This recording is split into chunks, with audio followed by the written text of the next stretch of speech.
Welcome to the edge of the world. This is Tilt Cove, Newfoundland. Once known as the smallest town in Canada, it's now a silent monument to a time when these cliffs were the center of a global empire. But the story doesn't start with a mine. It starts with a fisherman's boat.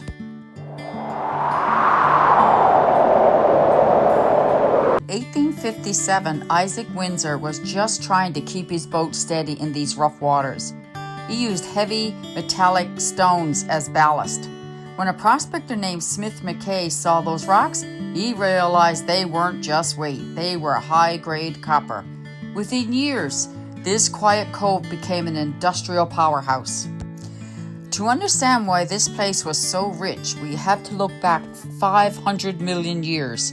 You see, Tilt Cove sits on an Ophiolite sequence. This isn't normal land rock.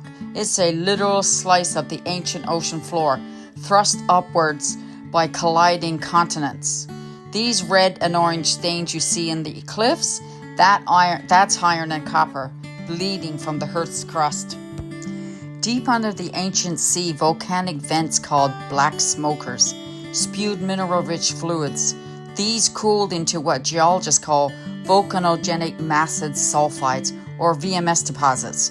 That's the secret behind the massive pockets of copper and gold that built this town.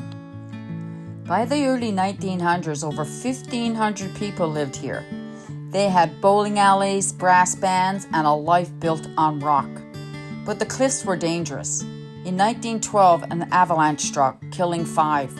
The mine closed in 1917, only to be resurrected in 1957 for a second golden era that pulled 42,000 ounces of gold from these walls. Today, the industry is gone. This beautiful turquoise pool isn't a natural lake, it's a Winze, a vertical mine shaft now filled with water. It's a peaceful sight, but it represents miles of tunnels beneath the surface where men once toiled in the dark. As of 2025, the final 4 residents have moved on.